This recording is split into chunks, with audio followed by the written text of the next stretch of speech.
이름은 찬도, 본명은 분도 그렇습니다. 우리 회장님이 지난주 소개 세미나 때 세미나의 목표가 무엇이었는가 하고 물어보니까 대답하시는 분이 별로 없으신 것 같아요.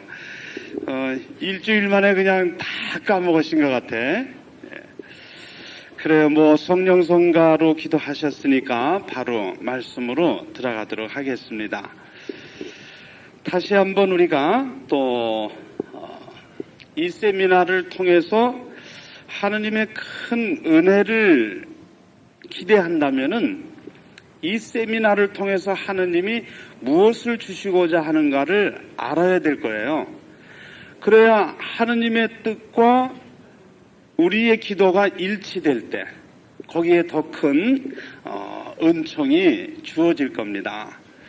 그래 첫째 가는 목표가 예수님을 나의 참 주님으로 모시는 거라 그랬죠.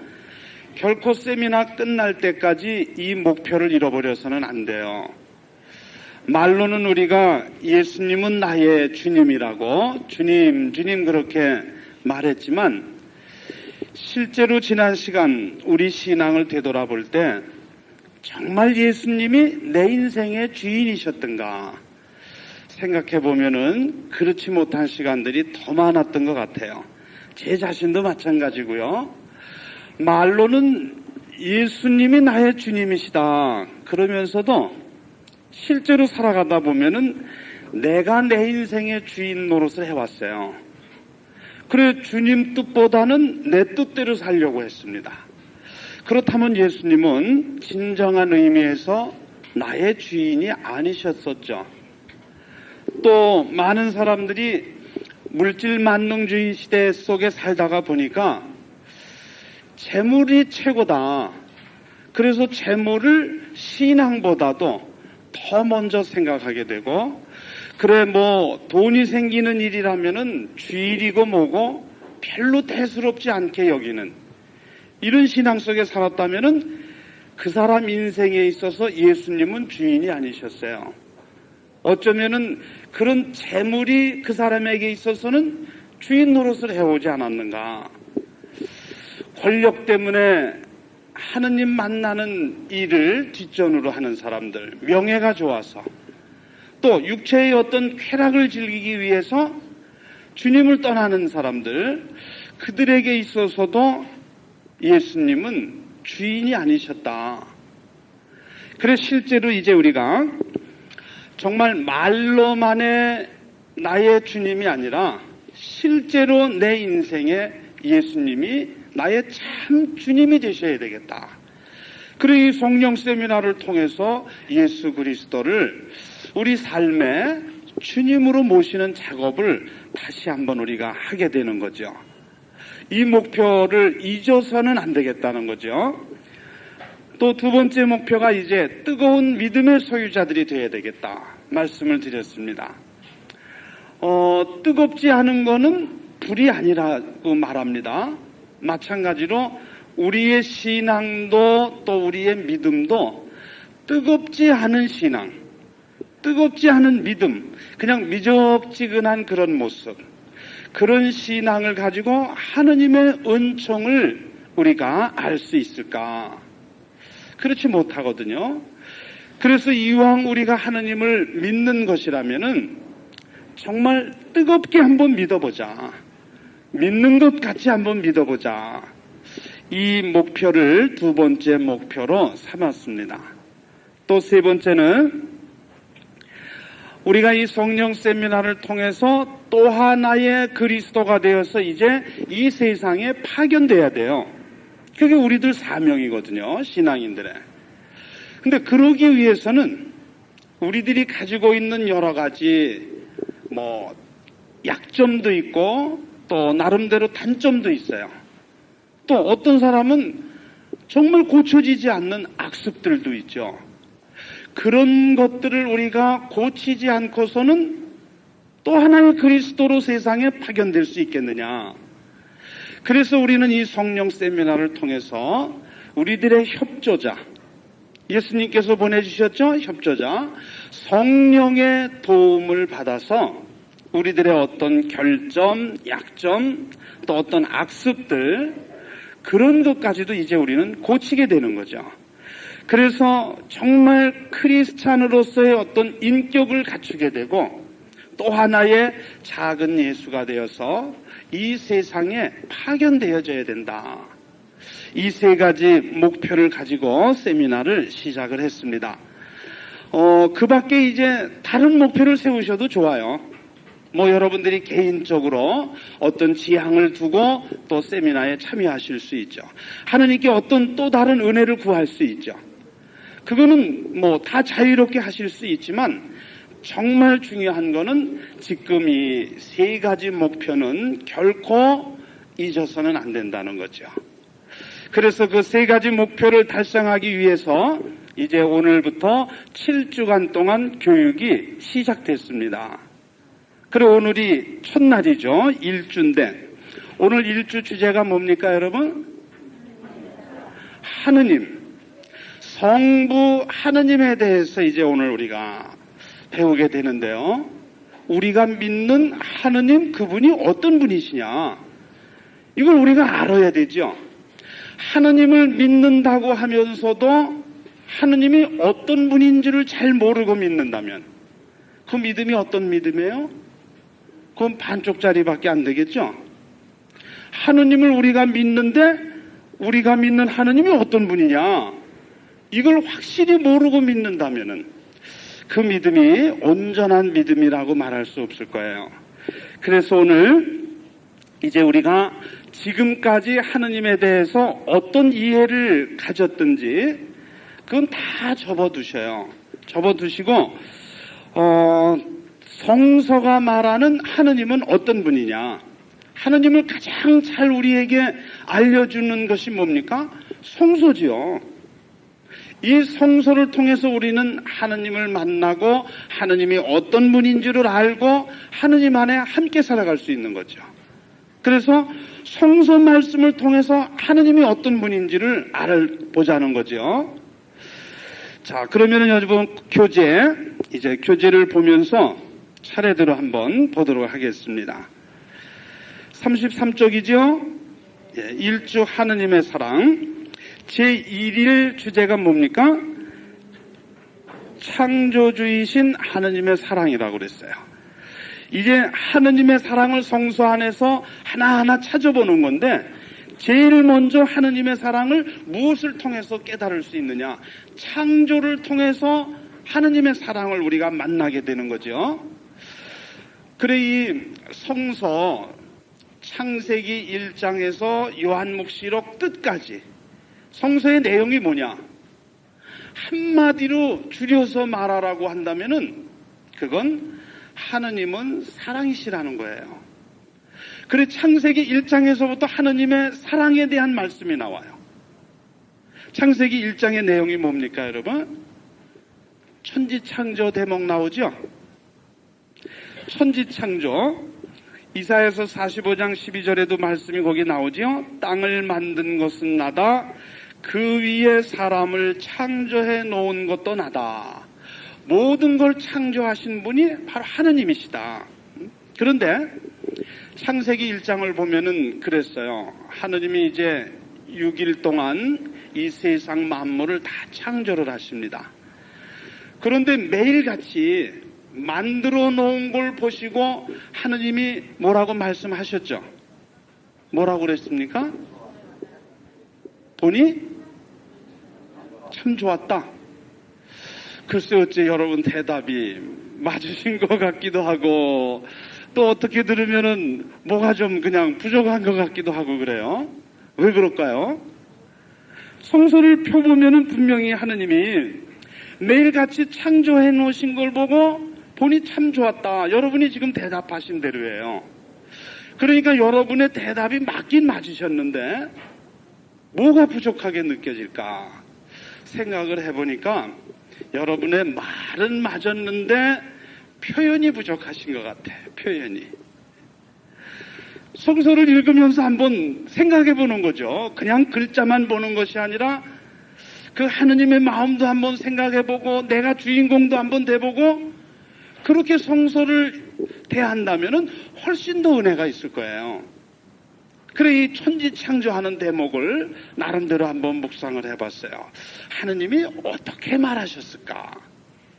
그래서 제가 한번 생각해 봤을 때 매일같이 이제 뭐 하늘과 땅을 만들고 뭐 해와 달을 만들고 그 만들어 놓은 걸 보시면서 하느님이지만 당신이 보더라도 너무너무 아름다운 겁니다.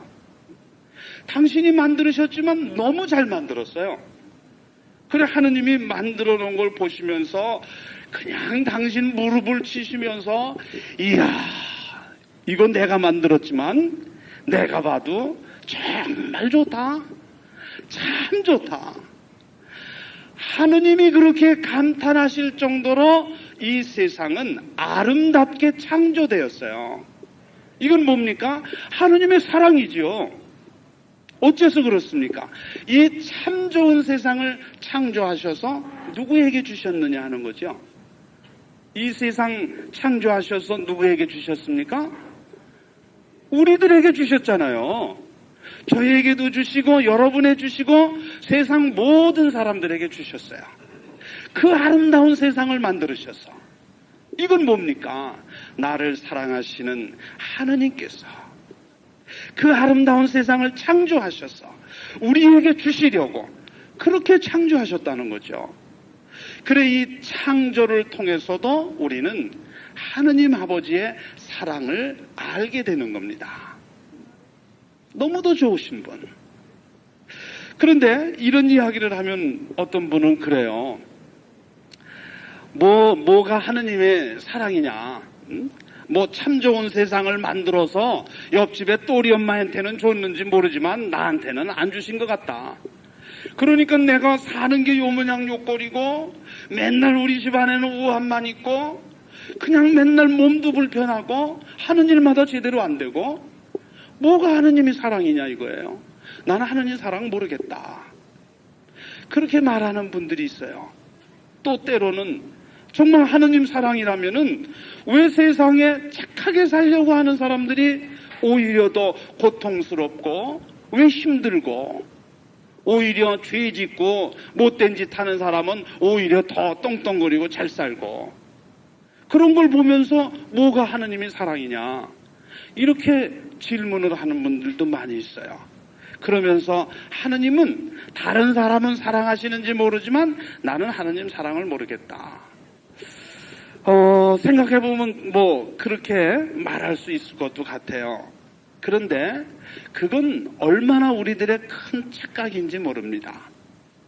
자, 하느님은 결코 그런 분이 아니시라는 것을 성서 안에서 우리가 또 한번 찾아봐야 되겠죠.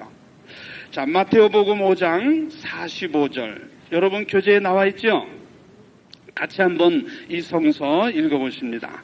아버지께서는 악한 사람에게나 선한 사람에게나 똑같이 햇빛을 주시고 옳은 사람에게나 옳지 못한 사람에게나 똑같이 비를 내려주신다. 이 말씀이 맞습니까? 틀립니까? 자, 하느님이 이 세상에 빛을 주시는데 누구는 착하다고 그래서 햇빛을 내려주시고 누구는 좀 죄를 지었다고 그래서 넌 안 돼 하고 제껴놓고 그런 하느님이셨는가? 결코 우리는 그런 하느님을 본 적이 없습니다. 모든 이에게 똑같이 내려주시는 분이에요. 또 비를 내려주셔도 마찬가지라고 그랬죠. 옳지 못한 사람에게나 옳은 사람에게나 차별하지 않으시고 모두가 다 당신의 자녀들이기 때문에 당신이 창조한 피조물들이기 때문에 누구 하나도 제쳐놓으시는 그런 분이 아니시다. 모든 사람에게 똑같이 햇빛을 주시고 비를 내려주시는 것처럼 하느님의 사랑도 하느님의 은총도 지금 이 시간 세상 모든 사람들에게 똑같이 내려주신다고 하는 것을 성서의 말씀을 통해서 믿음으로 받아들이시기 바랍니다. 자, 그러면은 이제 우리가 왜 이렇게 하느님이 모든 이에게 사랑과 은총을 주시는데 누구는 하느님의 사랑을 깨닫고 또 누구는 전혀 모르겠다 그러고 왜 이런 상황이 벌어지는 걸까? 그거는 분명히 원인이 있어요. 이유가 있을 겁니다. 하느님이 우리를 차별해서 누구는 사랑을 느끼고 못 느끼고 하는 것이 아니라 그건 온전히 우리들에게 책임이 있다는 거죠. 내가 하느님의 그 사랑을 받아들일 수 있는, 느낄 수 있는 그런 지금 자세가 돼 있는가? 아니면 하느님이 아무리 큰 사랑을 베풀어 주고 계시지만 내가 준비되어 있지 않다면은 그 사랑을 우리는 알 수가 없어요. 그래, 여러분 교재에도 묵시록 3장 20절 말씀 나와 있죠? 들어라, 내가 문 밖에 서서 문을 두드리고 있다 그랬어요. 지금 이 시간에도 주님은 우리들 마음의 문을 두드리고 계셔요. 왜 그러시겠습니까? 내 안에 들어오셔서 아버지의 사랑을 함께 나누고 싶어 하시고 당신과 함께 풍요한 이 세상에서 기쁨과 평화를 누리면서 행복한 삶을 함께 사시고자 주님은 지금도 우리들 마음의 문을 두드리고 계신다 그랬어요. 그래서 우리가 마음의 문을 열기만 하면 되는데 닫혀져 있는 그 마음 속에는 주님께서 오시고자 해도 들어오실 수가 없어요. 하느님이 전능하신 분이라고 그래서 우리들 마음의 문까지 당신 마음대로 열으시는가? 결코 그건 아니라고 그랬습니다. 오늘 우리들의 여러분의 인격을 존중해 주시는 하느님은 우리에게 자유의지를 주셨어요. 문을 열어서 당신을 맞이하는 것도 우리의 자유고 다른 어떤 하느님보다 다른 것이 더 좋아서 마음의 문을 꼭꼭 걸어 잠그는 것도 우리들의 자유고 하느님 우리에게 자유의지를 주셨단 말이죠. 최소한도 우리가 그분의 사랑을 느끼고자 한다면은 이 닫혀있는 마음의 문을 여는 빗장을 뽑고 마음의 문을 여는 그런 수고는 우리가 해야 되겠죠. 그러지도 그런 노력도 없이 하느님이 언제 나를 사랑하셨냐고 뭐가 하느님 사랑이냐고 그렇게 반문을 한다면은 우리는 참 많이 부족한 사람들입니다. 이렇게 우리가 먼저 하느님은 우리를 사랑하신다는 거, 모든 사람에게 똑같은 은총과 사랑을 주신다는 걸 창조를 통해서 한번 알아봤습니다. 자, 그러면 두 번째 뭐라고 그랬습니까? 사랑 자체이신 하느님이라고 그랬어요. 요한일서 4장 16절은 그냥 한마디로 하느님은 사랑이십니다 그랬어요. 그래서 그 사랑 안에 우리가 머물러야 돼요. 또 우리가 사랑을 살아갈 때 하나님 내 안에 존재하시는 거예요. 그래서 성서가 우리에게 전하는 말씀 단어 하나로 줄여서 말한다면은 사랑이라는 단어만 남는다고 그랬어요. 우리가 사랑 안에 있을 때 하나님 안에 있는 것이고 사랑을 실천할 때 하나님 내 안에 존재하시고 그래서 우리는 그분과 일치하게 되는 거다.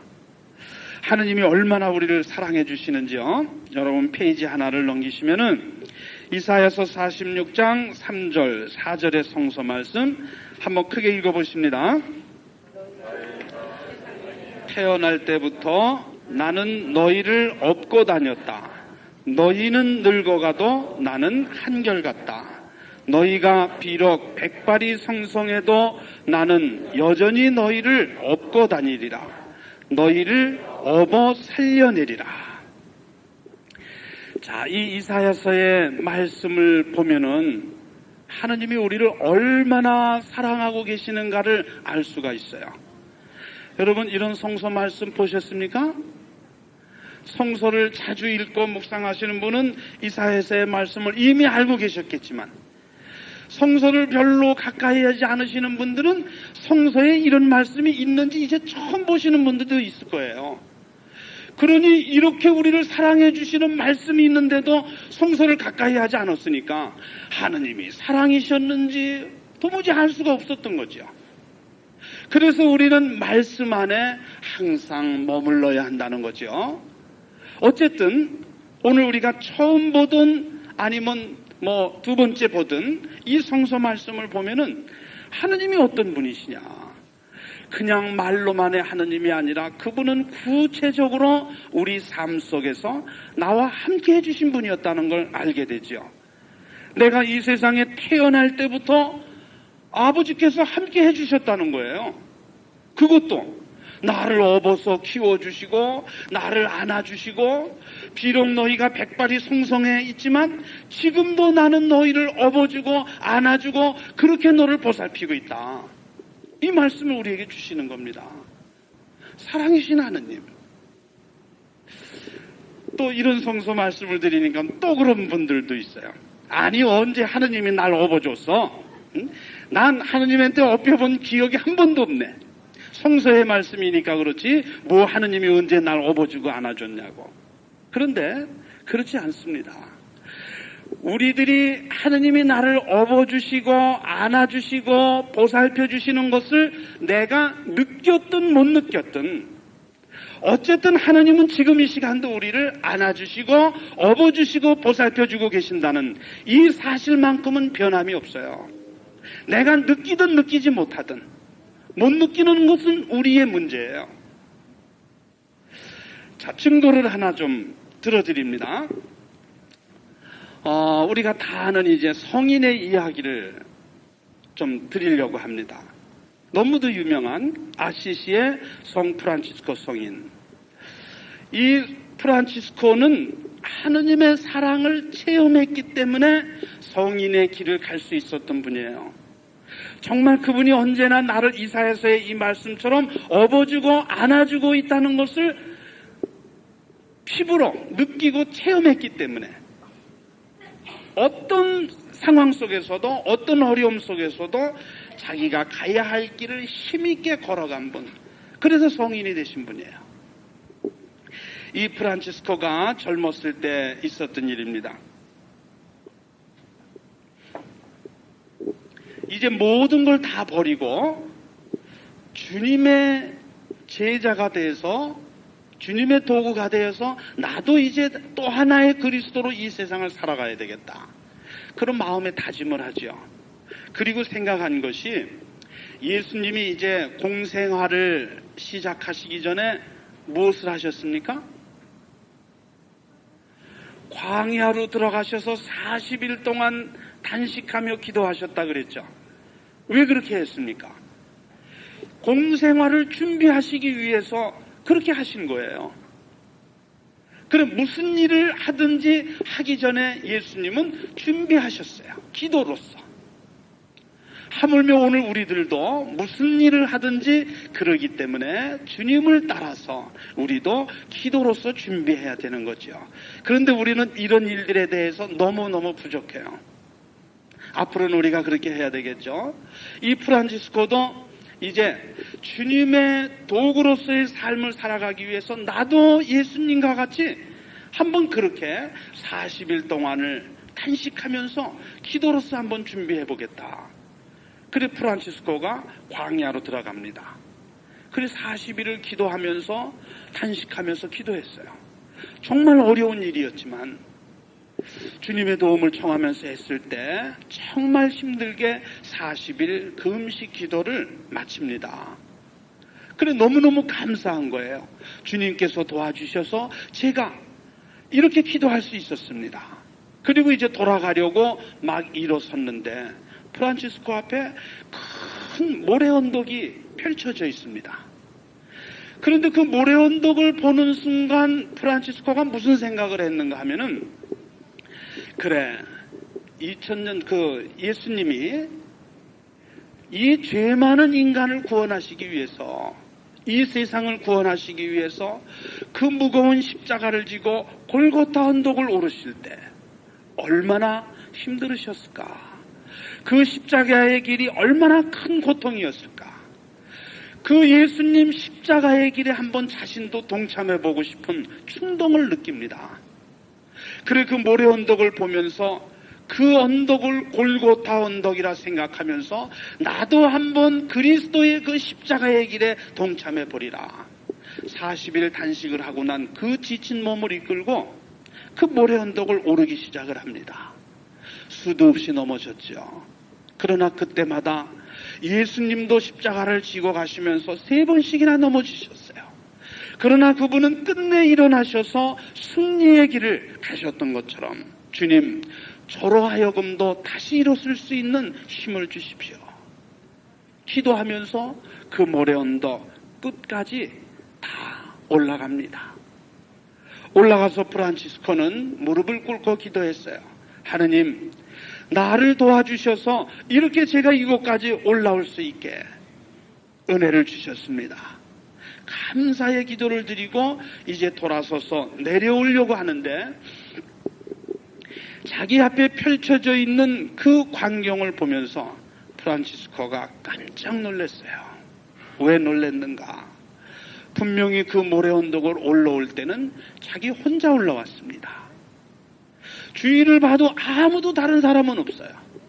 그런데 어찌된 일인지 자기 발자국 옆에 또 하나의 발자국이 나란히 나 있는 것을 보게 됩니다. 이게 웬일인가? 이 하나의 발자국은 누구의 것이란 말인가? 어리둥절하고 있는 프란치스코에게 하느님의 음성이 들려옵니다. 프란치스코야, 오늘 네가 40일 단식을 하고 너무너무 지쳐 있기에 너 혼자서는 도무지 이곳을 올라올 수 없기에 내가 오늘 너를 부추겨서 너와 어깨동무하고 이곳까지 올라왔노라. 그 주님의 음성을 들었어요.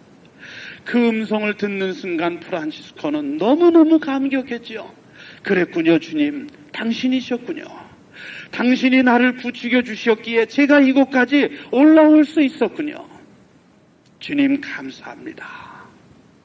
그 하느님의 사랑을 체험한 이 프란치스코는 너무너무 기쁜 거지요. 그래서 정말 자기 일생을 어떤 어려운 상황 속에서도 그 하느님의 사랑을 생각하면서 신앙의 길을, 성인의 길을 갈 수 있었다는 얘기입니다. 하느님의 사랑을 체험한 자와 그 사랑을 모르고 사는 사람과는 이렇게 하늘과 땅의 차이라는 거. 그래서 우리는 이 성령 세미나를 통해서 하느님의 사랑을 다 우리는 체험할 수 있어야 돼요. 아버지께서 그 사랑을 체험시켜 주시기 위해서 여러분을 이 세미나에 불러주셨다는 거 믿으시기 바랍니다. 이 프란치스코가 이제 병들고 죽음을 눈앞에 둔 시간이 왔습니다. 그런데 그때 또 무슨 생각을 하는가 하면은 자기가 젊었을 때 그 모래 언덕을 오를 때 나를 부추겨서 어깨동무를 하고 그것까지 올라가 주신 그 주님의 사랑, 그 사랑을 내가 한 번 더 느끼고 죽을 수 있다면은 나는 얼마나 행복한 사람일까. 그러면서 다시 그 모래 언덕을 찾는 거예요. 내가 젊었을 때도 나를 부추겨 주신 그분이 오늘이라고 나를 도와주시지 않겠는가. 그 믿음을 가지고 모래 언덕을 오르기 시작을 합니다. 죽음을 눈앞에 둔 프란치스코가 정말 그 힘든 모래 언덕을 오르기 시작을 했어요. 끝까지 다 올랐습니다. 그리고 기도했습니다. 오늘도 나를 부추겨서 이곳까지 올라와 주신 주님 찬미 받으소서. 감사의 기도를 드리고 돌아서서 내려오려고 했을 때 프란치스코는 또 한 번 깜짝 놀라죠. 어찌된 일인가. 분명히 자기의 발자국과 주님의 발자국이 나란히 나 있어야 되는데 자기가 젊었을 때 분명히 그랬는데 어찌된 일인지 오늘은 자기의 발자국은 있는데 주님의 발자국이 보이질 않습니다. 그래서 순간 그런 생각을 하게 되죠. 내가 젊었을 때도 나를 도와주신 주님인데 어찌 오늘은 병들고 늙은 나 홀로 이곳에 올라오도록 내버려 두셨나이까. 주님 저를 버리십니까? 인간이기 때문에 그런 마음 가질 수 있겠죠. 그때 주님의 음성이 또 들려옵니다. 프란치스코야, 프란치스코야. 오늘은 내가 너를 부추겨 준다 하더라도 네가 너무나 늙고 병들었기에 그래서 오늘은 내가 너를 등에다 업고 이곳까지 올라왔노라. 그 하나의 발자국은 자기의 발자국이 아니었어요. 그 음성을 들은 프란치스코는 그 자리에 엎어져서 통곡을 합니다. 그랬군요, 주님. 바로 당신이셨군요. 이 발자국, 내 발자국이 아니라 나를 업고 이곳까지 올라와 주신 주님, 당신의 발자국이었군요. 죽음을 눈앞에 둔 프란치스코, 마지막까지도 자기를 사랑하시는 그 하느님의 은혜를 느끼면서 정말 기쁘게 죽음을 맞이했다고 말합니다. 그래서 프란치스코는 죽음을 뭐라고 표현했는가? 죽음을 자기의 친구라고 말했어요. 세상에 죽음을 친구라고 말할 수 있는 사람이 어디 있겠습니까? 그러나 프란치스코는 하느님의 사랑에 너무너무 놀라워서 죽음아, 나의 친구야, 어서 오너라. 내가 너를 통해서 하느님을 만나야 되겠다. 죽음을 친구라고 노래할 정도로 하느님의 사랑이 그렇게 프란치스코의 마음 안에 깊이 깊이 새겨졌던 겁니다. 오늘 우리도 이 하느님의 사랑을 체험할 수만 있다면, 그 하느님의 사랑을 맛볼 수만 있다면 이 세상에 어떤 고난과 시련과 어떤 어려움이 있다 할지라도 문제될 것 전혀 없는 거죠. 삶이 천국 그 자체가 아닌가 하는 나름대로의 묵상을 한번 가져봤습니다. 이렇게 하느님은 사랑이시다. 내가 느끼든 느끼지 못하든 지금 이 시간에도 하느님은 프란치스코에게 주셨던 그 은혜를, 그 사랑을 오늘 저에게도 여러분에게도 똑같이 베풀어주고 계신다는 걸 믿으셔야 됩니다. 의인이나 악인에게나 똑같이 햇빛을 내려주시는 그 하느님이 프란치스코에게 주셨던 그 사랑을 오늘 우리 모두에게도 똑같이 베풀어 주신다는 사실을 우리는 믿어야 되지요. 이사야 45장 15절에 하느님께서 너도 몰래 너를 보살펴 주셨다.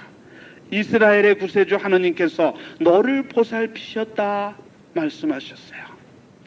너도 몰래 너를 보살피셨다. 그러니까 우리가 느끼든 느끼지 못하던 하느님은 지금까지 나를 도와주시고 나를 살려주시고, 정말 내가 죽음의 구렁텅이에 빠져 있을 때마다 주님께서 나를 건져주시지 않았다면 오늘 이 자리에 존재할 사람이 누가 있겠습니까? 아무도 없어요. 그때마다 주님이 구원의 손길을 뻗쳐주시고 사랑의 손길을 내려주셔서 오늘 우리가 이 자리에 존재하고 있음을 우리는 깨달아야 됩니다. 하느님은 사랑이시다. 그런데 많은 사람들이 이 사랑을 체험하지 못하기 때문에 신앙에 기쁨이 없어요. 그리고 이 신앙생활을 정말 마지못해서 의무적으로 형식적인 신앙생활, 그냥 믿어야 천당 간다니까 억지로 믿는 그런 믿음, 그런 신앙이 우리에게 뭔 큰 은혜가 될 수 있겠는가 하는 거죠. 분명히 어떤 고통이 있을지라도 어떤 시련 속에 있을지라도 하느님은 나와 함께하고 계신다는 것을 믿음으로 받아들이시기 바랍니다. 한 가지 예를 더 들어드리면요,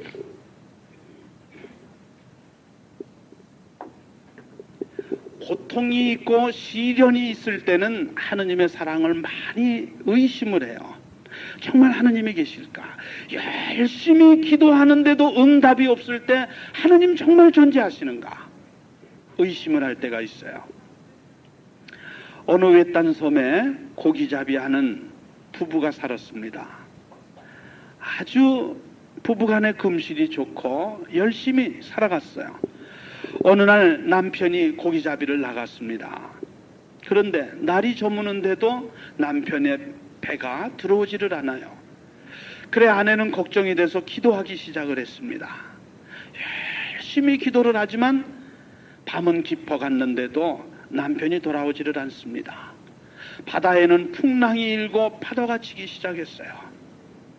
그래도 이 자매는 오로지 할 수 있는 일이라는 것은 하느님께 기도하는 일밖에 없지요. 촛불을 켜놓고 정말 정성을 다해서 기도하는데 밤이 많이 깊었습니다. 기도하던 이 아내가 잠이 들었어요. 그래 졸다가 그만 이 촛불을 넘어뜨려 가지고 집에 불이 났습니다. 다 타버렸어요. 고기잡이 나간 남편은 돌아오지를 않고 집마저 다 불타버리고 잿더미가 된 그 집 앞에 앉아서 이 자매는 넋을 잃습니다. 그러면서도 생각하는 것이 이럴 때일수록, 이렇게 어려움이 있을 때일수록 하느님을 찾을 수밖에 달리 할 수 있는 것이 없지요. 그래서 그 잿더미가 된 집 앞에 앉아서 남편을 생각하고 모든 걸 하느님께 의탁하면서 기도하기 시작을 했습니다. 시간이 지나서 아침 새벽녘이 됐어요. 얼핏 그 먼 동이 트는 바다를 봤을 때 그 먼 바다에 배 한 척이 들어오는 것을 보게 됩니다. 그 배가 가까이 왔는데 보니까 그 배가 누구의 배입니까? 남편의 배더라는 거예요. 이 자매가 너무나 놀라서 그 남편을 부둥켜 안고 하는 말이, 어떻게 이 파도가 치는 이 풍랑인 밤바다를 어떻게 헤치고 돌아올 수 있었는가? 남편이 말했습니다. 비바람 속에, 파도 속에 길을 잃고 헤매고 있을 때 어디선가 환한 불길이 타오르는 걸 보면서 그 불길을 등대 삼아서 노져왔노라고. 하느님의 사랑 아닙니까? 하나밖에 없는 집을 잃어버린 것은 슬픔일 수 있지만, 그러나 그 집보다도 훨씬 더 소중한 남편의 생명을 구하시기 위해서 하느님은 그 집을 태우셨어요. 그래서 남편의 생명을 구해주셨어요. 생각해 보면은 때로는 우리가 이 세상 살면서 고통이고 시련이고 아픔이 있을 때 하느님의 사랑을 외면해보기도 하지만, 의심하기도 하지만, 지나놓고 보면은 그것이 하느님의 사랑이었다는 것을 깨달을 때가 한두 번이 아니죠.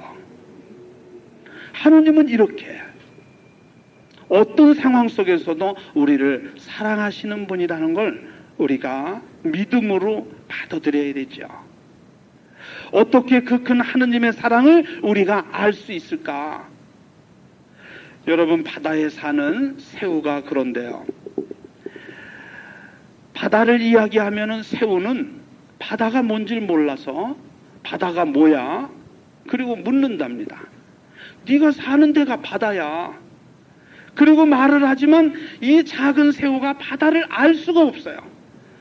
그 바다 속에 살고 있으면서도 바다를 몰라요. 그와 마찬가지로 오늘 저도 여러분도 세상 모든 사람들이 하느님 은총의 바닷속에 살고 있으면서도 하느님 그 사랑의 넓고 넓은 그 사랑의 바닷속에 살고 있으면서도 그 사랑이 너무너무 크기 때문에 우리의 작은 마음이 그 하느님의 사랑을 모르고 있어요. 깨닫지 못하고 있어요. 그래서 주님은 그런 우리들에게 당신의 사랑을 이제 깨닫게 해주시려고, 그래서 남은 생에는 정말 기쁨과 평화가 넘치는 이 세상에서 이미 천국을 살아갈 수 있는 그런 은총을 주시기 위해서 성령 세미나를 마련하셨고 여러분을 이 자리에 초대해 주신 줄 믿으십시오. 좋으신 주님께 감사의 박수 드리지 않으시겠습니까?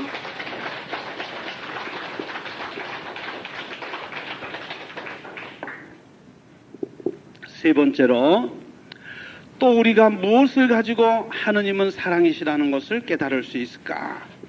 제3일 주제가 뭡니까? 우리를 자녀로 삼아주시는 하느님의 사랑. 자, 하느님이 창조를 통해서 세상을 만들으셔서 우리에게 주셨고 이렇게 우리를 업어주고 안아주신다고 말씀을 드렸는데, 좀 더 구체적으로 하느님의 이 큰 사랑을 무엇을 통해서 또 우리가 느낄 수 있을까?